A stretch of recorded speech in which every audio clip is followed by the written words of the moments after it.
નમસ્કાર, આપ જોઈ રહ્યા છો આફ્ટરનૂન પ્રાઇમ ટાઈમ. આપની સાથે હું છું ઝરણા. સૌથી મોટી ખબર સામે આવી રહી છે તામિલનાડુમાં સેનાનું હેલિકોપ્ટર ક્રેશ થયાની ઘટના. તામિલનાડુના કુન્નૂરની ઘટના. હેલિકોપ્ટરમાં સેનાના મોટા અધિકારીઓ સવાર હતા. તામિલનાડુના કુન્નૂરમાં સેનાનું હેલિકોપ્ટર ક્રેશ થઈ ગયું છે. ખૂબ જ દુઃખદ સમાચાર સામે આવી રહ્યા છે. સમાચારો સામે આવી રહ્યા છે કે સીડીએસ બિપિન રાવત અને તેમના પત્ની સહિત અન્ય 14 લોકો પણ સવાર હતા હેલિકોપ્ટરમાં. તો હાલ આ દુર્ઘટના લઈને આદેશ પણ આપી દેવામાં આવે છે. તસવીરો સામે આવી રહી છે તે વિચલિત કરી દે તેવી છે. ઘટના અંગે ઇન્ડિયન એરફોર્સે ટ્વીટ કર્યું છે. કુન્નૂરમાં MI-17VS હેલિકોપ્ટર ક્રેશ થયાની ઘટના. સીડીએસ બિપિન રાવત સવાર હતા. ઘટના અંગે તપાસના આદેશ આપી દેવાયા છે.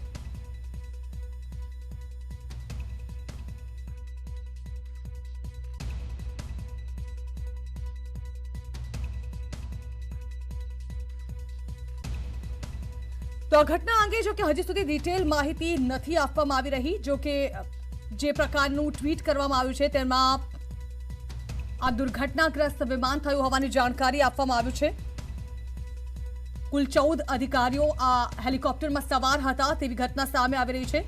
સતત આ મુદ્દે અપડેટ આપની સાથે પ્રસારિત કરવાની કોશિશ કરવામાં આવી રહી છે. જો કે ડિટેલ્ડ માહિતી જે છે તે હજી સુધી બહાર નથી આવી શકી. રાહ જોવાઈ રહી છે કે આ ઘટનાને લઈને વિસ્તારથી જાણકારી સામે આવે, કારણ કે તામિલનાડુના નીલગિરીમાં સેનાનું હેલિકોપ્ટર ક્રેશ થયાની ઘટના સામે આવી. બપોરનો સમય થતાની સાથે જ એક દુઃખદ અને ચોંકાવનારી ઘટના.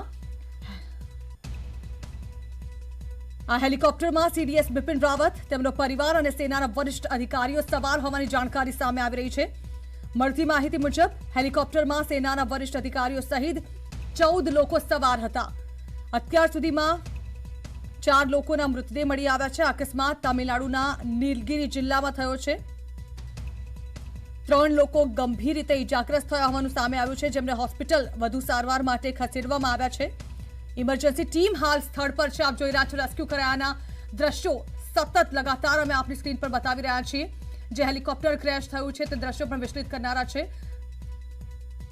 એકાએક આ હેલિકોપ્ટર ક્રેશ થયાની ઘટના સામે આવતાની સાથે જ દુઃખની લાગણી પણ પ્રસરી રહી છે દેશભરમાં, કારણ કે સેનાના અધિકારીઓ આ હેલિકોપ્ટરમાં સવાર હતા. કોઇમ્બતુર અને સુલ્લુર વચ્ચે MI સિરીઝનું આ હેલિકોપ્ટર ક્રેશ થયું, જે અંગેની જાણકારી પણ આપવામાં આવી છે. લગાતાર રેસ્ક્યુ ટીમ એ પ્રયત્ન કરી રહી છે કે જ્યાં આ ઓપરેશન દરમિયાન તમામ અધિકારીઓને બચાવી લેવાની કોશિશ થાય. જો કે અત્યાર સુધી જે ઘટના સામે આવી છે 3 અધિકારીઓના મોત થઈ ચૂક્યા છે. જો કે જે કોના મોત થયા છે તે અંગે હાલ કોઈ પુષ્ટિ નથી કરવામાં આવી.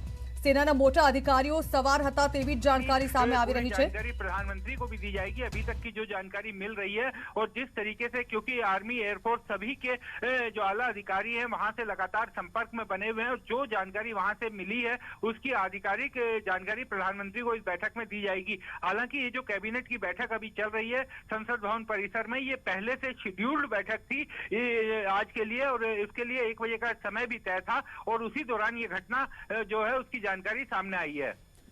अब ये अपडेट सामने आ रहा है कि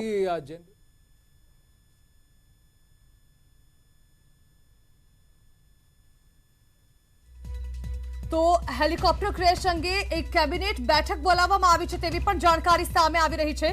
સંરક્ષણ મંત્રીએ પ્રધાનમંત્રી મોદીને પણ આ હેલિકોપ્ટર ક્રેશ અંગે માહિતી આપી છે, જેને લઈને તાત્કાલિક એક કેબિનેટની બેઠક બોલાવવામાં આવી છે. કેબિનેટની બેઠકમાં દુર્ઘટનાને લઈને તપાસ કરવામાં આવશે. હાલ આ દુર્ઘટનાને લઈને તપાસ ચાલી પણ રહી છે.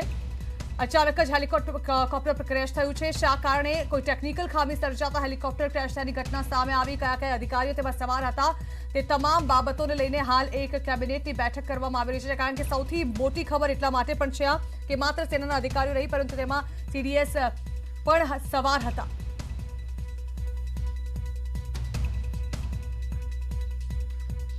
જયદેવ જોશી આપણી સાથે સંરક્ષણ બાબતોના જાણકાર જે છે તેઓ જોડાઈ રહ્યા છે, તેમની સાથે વાત કરીશું. જયદેવજી, ખૂબ જ મોટી ખબર છે આ અને દેશવાસીઓ માટે દુઃખદ પણ કહી શકાય. સેનાનું હેલિકોપ્ટર ક્રેશ થયું છે. 14 અધિકારીઓ સવાર હતા. 3 લોકોના મોત થઈ ચૂક્યા છે. જો કે વિગતવાર કોઈ મોતની પુષ્ટિ હજી સુધી નથી કરવામાં આવી, પરંતુ જે રીતે સંરક્ષણ મંત્રી પ્રધાનમંત્રી મોદીને આ અંગે જાણ કરી છે, તાત્કાલિક કેબિનેટની બેઠક બોલાવવામાં આવી છે. ખબર સારી નહીં હોય. डेफिनेटली जर्ना हूँ आप એ જ કહેવાનો હતો આપના માધ્યમથી ને આપણી ચેનલના માધ્યમથી કે જેટલા મળ્યા છે સમાચાર એ ખૂબ ખરાબ છે. બસ સૌ આપણે પ્રાર્થના કરીએ અને આશા રાખીએ કે વધુ મોટા સમાચારો ના મળે. સીડીએસ દેશના ચીફ ઓફ ડિફેન્સ જી પણ દુર્ઘટના દુઃખદ બહુ પણ સામેલ હોય ત્યારે વધુ ગંભીર અને વધુ પર્સનલ બની જતું હોય છે. So let's hope for the best. MI સિરીઝનું આ હેલિકોપ્ટર હતું, not the latest of them. એટલે જે ઇન્કવાયરી ઓર્ડર થઈ જ ગઈ છે. ડેફિનેટલી અત્યારે તો બહુ વહેલું છે, પણ કોઈને કોઈ ટેકનિકલ ક્ષતિ આવી હોય. ત્યાંનું વેધર પણ કુન્નૂર એક હાઈ એલ્ટિટ્યુડ જેવી જગ્યા છે, થોડી માઉન્ટેન્સ ત્યાં વધારે છે, ગીચ જંગલ છે અને વરસાદ પણ ત્યાં ખૂબ વધારે થતો હોય છે. આ બધા ફેક્ટર્સ જી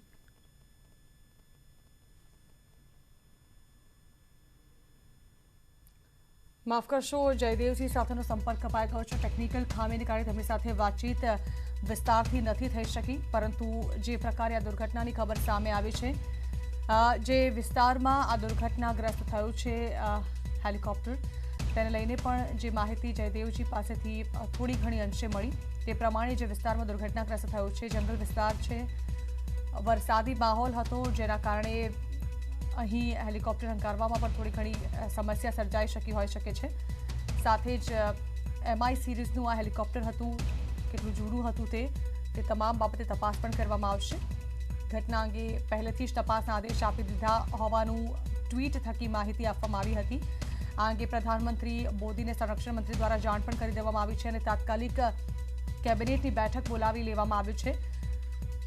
એક તરફ જે આશા રાખવામાં આવી રહી છે કે તમામ આ દુર્ઘટના બાદ પણ સહી સલામત હોય. જો કે અત્યાર સુધીની અપડેટ પ્રમાણે 3 લોકોના મોત થઈ ચૂક્યા છે. જો કે જે 3 અધિકારીઓના મોત થયા છે તે વિશે તેમના મોત અંગે તેમના નામને લઈને કોઈ સ્પષ્ટતા કરવામાં નથી આવતી. પરંતુ સીડીએસ બિપિન રાવત તેમના પરિવાર સાથે અહીં સવાર હતા. દેશવાસીઓમાં પ્રાર્થના ચાલી રહી છે કે તમામ સહી સલામત હોય, સુરક્ષિત હોય.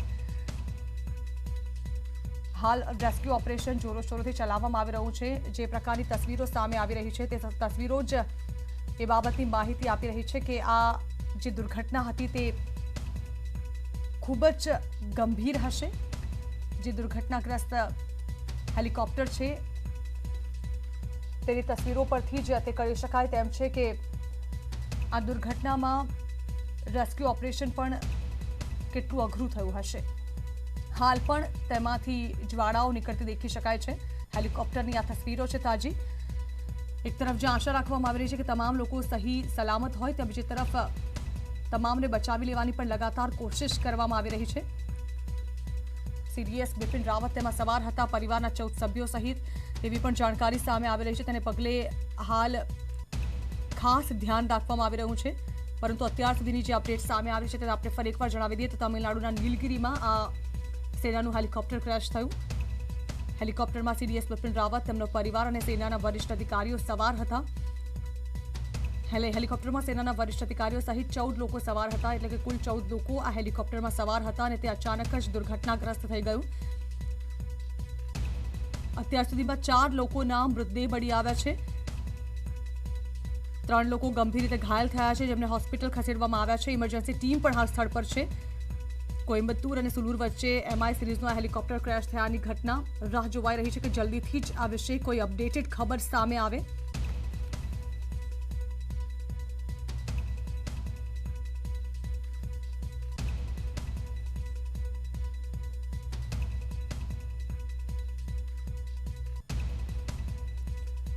જે પ્રકારે જાણકારી સામે આવી રહી છે કે મોસમ જે છે તે ખરાબ હતો અને તેને કારણે આ ટેકનિકલ ખામી સર્જાતા આ અકસ્માત સર્જાયો હોઈ શકે છે. Chief of defence staff Bipin Rawat અને તેમના પત્ની પણ આ હેલિકોપ્ટરમાં સવાર હતા. દેશવાસીઓની પ્રાર્થના તેમના તરફ. રેસ્ક્યુ કરવામાં આવેલા લોકોને હોસ્પિટલમાં તાત્કાલિક સારવાર માટે ખસેડવામાં આવ્યા છે. કેટલાક શખ્સોની શોધખોળ એટલે રેસ્ક્યુ ઓપરેશન હજુ પણ જારી છે. જે પ્રકારે જાણકારી સામે આવી રહી છે, સીડીએસ બિપિન રાવત પોતાના પત્ની સાથે વેલિંગ્ટનમાં એક કાર્યક્રમમાં સામેલ થવા માટે જઈ રહ્યા હતા અને તે સમયે જ આ ટેકનિકલ ખામીને કારણે અકસ્માત સર્જાયો છે। વેલિંગ્ટનમાં આર્મ ફોર્સના કોલેજ છે જ્યાં તેઓ લેક્ચર આપવા જઈ રહ્યા હતા।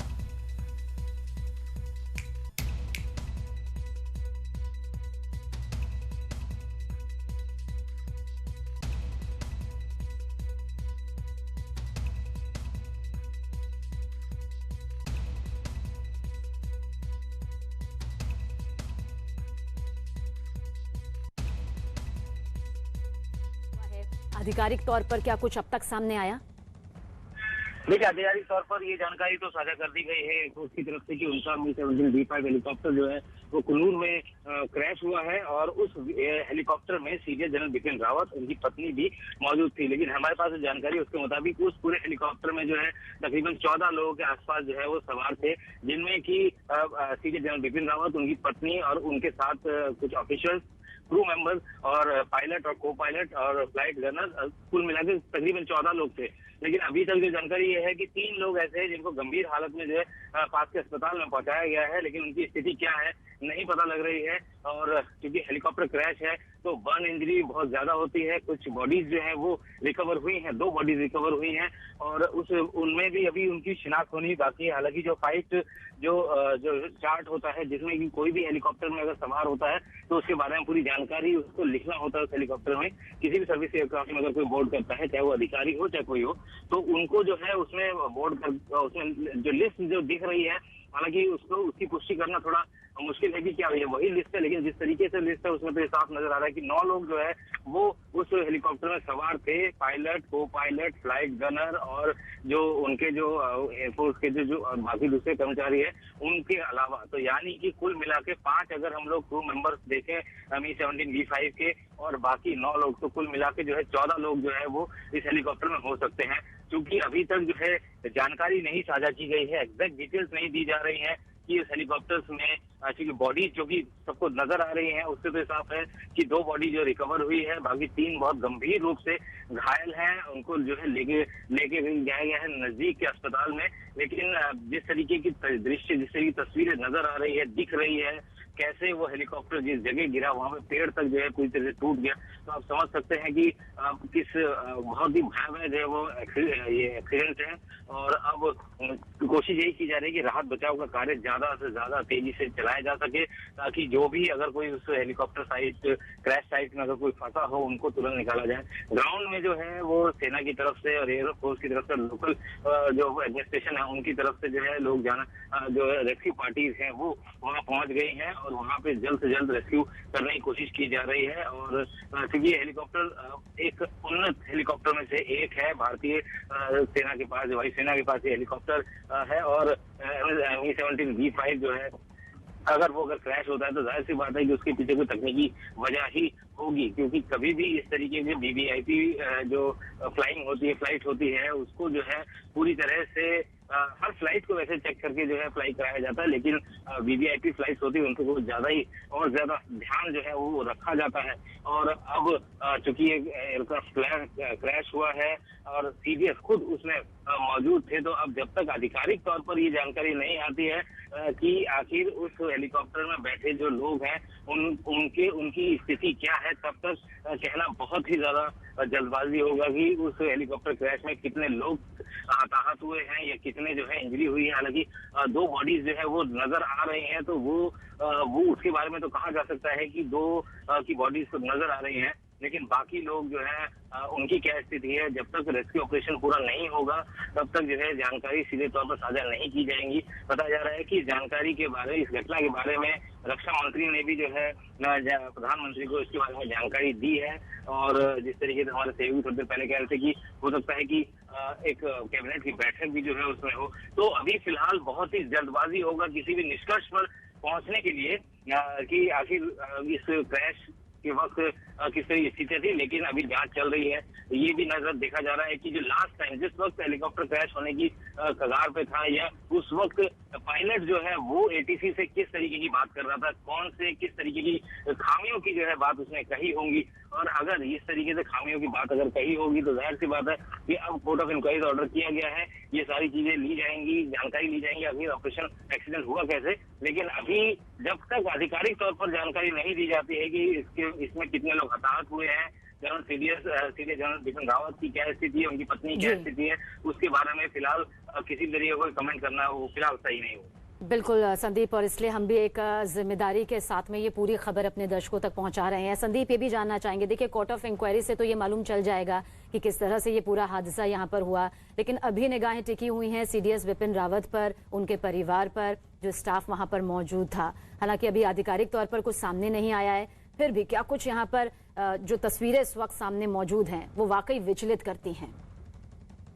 बिल्कुल, देखिए तस्वीरें देख के तो पहली नजर में कोई भी यही कहेगा, एक आम आदमी, एक आम नागरिक अगर इन तस्वीरों को देखेगा और ये कहेगा कि इस हेलीकॉप्टर क्रैश में जिंदा बचे रहने की उम्मीद बहुत कम है। लेकिन चूंकि ये बताया जा रहा है कि 3 लोगों को रेस्क्यू किया गया है, बहुत गंभीर अवस्था है, हालत है उनको अस्पताल में ले जाया गया है।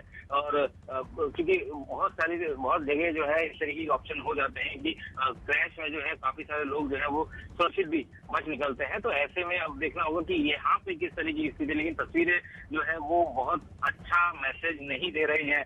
तस्वीरें जिस तरीके से आग की लपटों में पूरा हेलीकॉप्टर है, आसपास के पेड़ जो टूटे हैं उस हेलीकॉप्टर के क्रैश के बाद से, वो जो है अभी भी उनमें भी आग लगी हुई है। तो ऐसे में ये काफी भयावह एक्सीडेंट है और सब यही दुआ कर रहे हैं कि जो भी उस हेलीकॉप्टर में उस वक्त सवार थे वो सही सलामत हो। सीडीएस के बारे में बहुत ज्यादा जानकारी नहीं आ रही है कि सीडीएस की स्थिति कैसी है, लेकिन जो हमें सूत्र बता रहे हैं, जानकारी जो हम तक आ रही है उसके मुताबिक सीडीएस की स्थिति गंभीर है, वो जो है हॉस्पिटल में उनको ले जाया गया। लेकिन अभी तक पूरे ऑपरेशन के बारे में जानकारी नहीं दी जा रही। लोकल जो मीडिया है या बाकी वही लोग इस तरीके की चीजें रिपोर्ट कर रहे हैं, लेकिन जब तक आधिकारिक तौर पर रक्षा मंत्रालय की तरफ से या सेना की तरफ से ये जानकारी नहीं आ जाती है उनके बारे में, तब तक किसी भी निष्कर्ष पर निकलना सही नहीं है। तो अभी फिलहाल थोड़ा इंतजार करना पड़ेगा। चलिए थोड़ा इंतजार यहाँ पर करते हैं और आधिकारिक तौर पर जब कोई बयान सामने या स्टेटमेंट सामने आता है तो वो भी दर्शकों के सामने सबसे पहले रखेंगे। रक्षा विशेषज्ञ उत्कर्ष राठौर जी हमारे साथ मौजूद हैं। सर, सबसे पहला सवाल यही है, तस्वीरें वाकई विचलित करती हैं और ये बताती हैं कि बेहद भयानक दुर्घटना यहाँ पर शिकार हुई है वायुसेना का ये जो हेलीकॉप्टर है। जी हाँ, जो वीडियो सामने आ रहे हैं उसमें हेलीकॉप्टर का रेकेज जो मलबा है पूरी तरीके से नष्ट हुआ दिखता है और उसने गिरते गिरते उस जंगल में 2-3 पेड़ों को भी गिरा दिया है और आग लगी हुई है। तो वाकई विचलित करने वाले दृश्य तो हैं और सभी लोग चिंतित हैं कि जो हेलीकॉप्टर में लोग सवार थे और उनके पायलट्स थे उनकी सुरक्षा के बारे में। और एक साथ में उसमें सीडीएस भी सवार थे, जनरल बिपिन रावत। तो इस कुल मिलाकर के एक बहुत ही चिंताजनक स्थिति बनी हुई है और जैसा आप कह रहे हैं, जब तक कोई आधिकारिक बयान सामने नहीं आता है तो हम सिर्फ यही उम्मीद कर सकते हैं कि सब कुछ कुशल हो। उत्कर्ष जी, आप हमें थोड़ा और बेहतर तरीके से यहाँ पर बता पाएंगे, क्योंकि आप रक्षा विशेषज्ञ हैं। किसी भी हेलीकॉप्टर को उड़ाने या फिर विमान को उड़ाने का खास प्रोटोकॉल होता है और खासतौर से जब सीडीएस का ये पूरा कार्यक्रम हो, बड़े रैंक के अधिकारियों का पूरा ये कार्यक्रम हो, क्या कुछ आपको लगता है? हालांकि कोर्ट ऑफ इंक्वायरी से बहुत सारी चीजें जो हैं वो साफ हो जाएंगी, फिर भी सर हम चाहेंगे कि आपके जरिए यहाँ पर समझें। देखिए, पहली बात तो है कि ये हेलीकॉप्टर भारतीय वायुसेना का है, मी-17 हेलीकॉप्टर है और ये इसकी खेप भारत में नई आई थी, मी-17V। ये बहुत ही अच्छा हेलीकॉप्टर है, लेकिन भारत में इसके 3 बार एक्सीडेंट्स हुए हैं अभी तक। और जहां तक रही बात, अगर किसी को वीआईपी ड्यूटी पे लिया जाता है तो उस हेलीकॉप्टर की बड़ी गहन जांच होती है और साथ में पायलट्स के अलावा फ्लाइट इंजीनियर भी उस प्लेन में होता है। तो यहाँ तक कि कोई किस तरीके से हेलीकॉप्टर को ड्यूटी के लिए सॉर्टी के लिए तैयार किया गया हो, उसमें कोई शक नहीं होना चाहिए किसी को। तो उस मुताबिक तो इसकी तैयारी की गई होगी, इसमें कोई शक नहीं है। लेकिन कोई हादसा पेश आ गया है। अब उसके बारे में तो आप जैसे कह रही हैं कि जब तक इंक्वायरी नहीं होगी तो उसके ऊपर कोई गेस लगाना उचित नहीं होगा। लेकिन जब भी कोई वीआईपी सॉर्टी के लिए हेलीकॉप्टर दिया जाता है या कोई फिक्स्ड विंग एयरक्राफ्ट भी दिया जाता है तो उसकी जांच बहुत ही गहन तरीके से सूक्ष्मता से होती है। बिल्कुल सर, आपके पास लौटेंगे। और इस वक्त की बड़ी खबर, हादसे वाली जगह से 2 शव मिले हैं। हेलीकॉप्टर में सीडीएस बिपिन रावत भी मौजूद थे, उनकी पत्नी मौजूद थी और साथ ही उनका स्टाफ भी इस दौरान मौजूद था। और बताया जा रहा है कि रक्षा मंत्री राजनाथ सिंह हादसे वाली जगह पर जा सकते हैं। इसके अलावा वायुसेना ने इस बाबत ट्वीट भी यहां पर किया है। रक्षा मंत्री राजनाथ सिंह, जिन्होंने प्रधानमंत्री नरेंद्र मोदी को इस हादसे की पूरी जानकारी दी है, वो हादसे वाली जगह पर जा सकते हैं। तमिलनाडु का कुन्नूर ये पूरा जहां पर ये दुर्घटना हुई है और साथ ही नीलगिरी का ये जंगल बताया जा रहा है, ये पूरा जंगली इलाका बताया जा रहा है जहां पर वायुसेना का हेलीकॉप्टर 17V5 हादसे का शिकार हो गया। करीब 9 लोग बताया जा रहा है कि उस दौरान इसमें मौजूद थे, बड़े रैंक के अधिकारी इसमें मौजूद थे, जिनका सिलसिलेवार तरीके से हम नाम भी आपके सामने रख रहे हैं। हमारे सहयोगी संदीप ने हमें जानकारी दी कि 3 की हालत फिलहाल गंभीर बताई जा रही है, जिन्हें इलाज के लिए अब अस्पताल में भर्ती किया गया है। लेकिन इस बीच राहत और बचाव का काम भी तेजी से जारी है। हर कोई जानना चाहता है कि आखिर सीडीएस बिपिन रावत, उनकी पत्नी और साथ ही जो पूरा स्टाफ, उनका परिवार है, उनकी हालत इस वक्त क्या कुछ बनी हुई है। और रक्षा मंत्री राजनाथ सिंह हादसे वाली जगह जा सकते हैं। हादसे वाली जगह की तस्वीर इस वक्त आप भी देख रहे हैं। जो धुआं इस वक्त उठ रहा है, जिस तरह से ये पूरा विमान दुर्घटना का शिकार हुआ है, कुछ शव भी दिखाई दिए। विचलित ये तस्वीरें जरूर करती हैं और ये बताती हैं कि कितना भयानक हादसा यहाँ पर हुआ है, जिसकी तस्वीर इस वक्त आपके सामने मौजूद है। हेलीकॉप्टर में सीडीएस बिपिन रावत मौजूद थे, उनकी पत्नी यहाँ पर मौजूद थी, मधुलिका रावत जिनका नाम है, और साथ ही साथ बताया जा रहा है कि उनके समेत 9 से 10 लोग इसमें सवार थे। डिटेल आपके सामने यहाँ पर हम रख रहे हैं। औपचारिक तौर पर जो बयान सामने आ रहा है, जो ट्वीट सामने आ रहा है, वो जानकारी भी आप तक पहुंचा रहे हैं। और रक्षा मंत्री राजनाथ सिंह, जिन्होंने इस पूरे हादसे की जानकारी प्रधानमंत्री नरेंद्र मोदी को कुछ देर पहले दी है, वो भी हादसे वाली जगह पर जा सकते हैं। हादसे वाली जगह पर की 2 तस्वीरें इस वक्त आप यहां पर देख रहे हैं। और जो ये बीच की तस्वीर है, जिनमें आप नाम यहां पर देख रहे हैं कि हेलीकॉप्टर में सीडीएस बिपिन रावत मौजूद थे, उनकी पत्नी मधुलिका रावत मौजूद थी, ब्रिगेडियर LS लिडेर मौजूद थे, lieutenant colonel Harjinder Singh, NK Gursewak Singh, इसके अलावा NK Jitendra Kumar, lance naik Vivek Kumar, lance naik B Sai Tej और हवलदार सतपाल मौजूद थे। और जिस हेलीकॉप्टर का यहाँ पर जिक्र हो रहा है, जैसा कि हमारे साथ रक्षा विशेषज्ञ उत्कर्ष राठौर भी हैं, उन्होंने हमें बताया इससे पहले 3 बार ये हादसे का यहाँ पर शिकार हो चुका है। देखिए, लेकिन जब वीवीआईपी उड़ान होती है और खासतौर से सीडीएस और बड़े रैंक के अधिकारियों को लेकर उड़ान होती है, तो तकनीकी तौर पर पूरी तरह से जांच पड़ताल होती है और साथ ही साथ सख्त प्रोटोकॉल भी होते हैं जिनका पालन किया जाता है, फिर उड़ान यहां पर ली जाती है। पर इसके पीछे की क्या कुछ वजह रही जो इतना भयानक हादसा यहां पर हुआ, जो इस तरह से कुन्नूर में वायुसेना का हेलीकॉप्टर 17V5 हादसे का शिकार हुआ, ये जांच के बाद मालूम चल पाएगा। लेकिन फिलहाल अभी सभी की नजरें इसी पर टिकी हुई हैं कि क्या कुछ सीडीएस बिपिन रावत को लेकर यहां पर खबर आती है, और सब यही दुआ कर रहे हैं कि वो सुरक्षित हो, उनका परिवार सुरक्षित हो। उनकी पत्नी भी इस दौरान उनके साथ में मौजूद थी, मधुलिका रावत, और साथ ही परिवार के सदस्य मौजूद थे, उनका पूरा स्टाफ भी उनके साथ इस दौरान मौजूद था। तो तमिलनाडु के कुन्नूर की ये तस्वीर इस वक्त आप देख रहे हैं। 3 तस्वीरों के जरिए आप आसानी से अंदाजा लगा सकते हैं। તો પ્રાર્થના કરવામાં આવી રહી છે કે સીડીએસ બિપિન રાવતના કોઈ સારા સમાચાર જલ્દી સામે આવ્યા। અને સમાચારો જોઈએ તો 5G રોલઆઉટ ભારતની રાષ્ટ્રીય પ્રાથમિકતા હોવી જોઈએ। રિલાયન્સના ચેરમેન મુકેશ અંબાણીએ આ વાત કરી છે। તેમણે કહ્યું કે 5Gનો રોલઆઉટ ભારતની રાષ્ટ્રીય પ્રાથમિકતા હોવી જોઈએ। ભારતે વહેલામાં વહેલી તકે 2G થી 4G અને 5Gમાં સ્થળાંતર પૂર્ણ કરવું જોઈએ। ઇન્ડિયા મોબાઈલ કોંગ્રેસ 2021ના ઉદ્ઘાટન પ્રસંગે મુખ્ય વક્તવ્ય આપતા રિલાયન્સ ચેરમેન મુકેશભાઈએ કહ્યું કે લાખો ભારતીયોને સામાજિક આર્થિક પિરામિડના તળિયે 2G સુધી સીમિત રાખવાનો અર્થ તેમને ડિજિટલ ક્રાંતિના લાભોથી વંચિત રાખવાનો છે। અંબાણીએ કોન્ફરન્સની થીમ આગામી દાયકા માટે કનેક્ટિવિટી સંબંધિત 5 વિચારોની યાદી આપી હતી। ભારતે વધુ ડિજિટલ સમાવેશ તરફ આગળ વધવું જોઈએ તેવું પણ તેમણે ઉમેર્યું। ફાઇબર કનેક્ટિવિટી સમગ્ર ભારતમાં મિશન મોડ પર પૂર્ણ થવી જોઈએ તેવી વાત કરતા તેમણે સેવાઓ સિવાયના હેતુઓ માટે USO ફંડનો ઉપયોગ જેવા ભવિષ્યવાદી તકનીકો અને સહાયક નીતિ સાધનો અપનાવવા માટે પણ ભાર મૂક્યો હતો।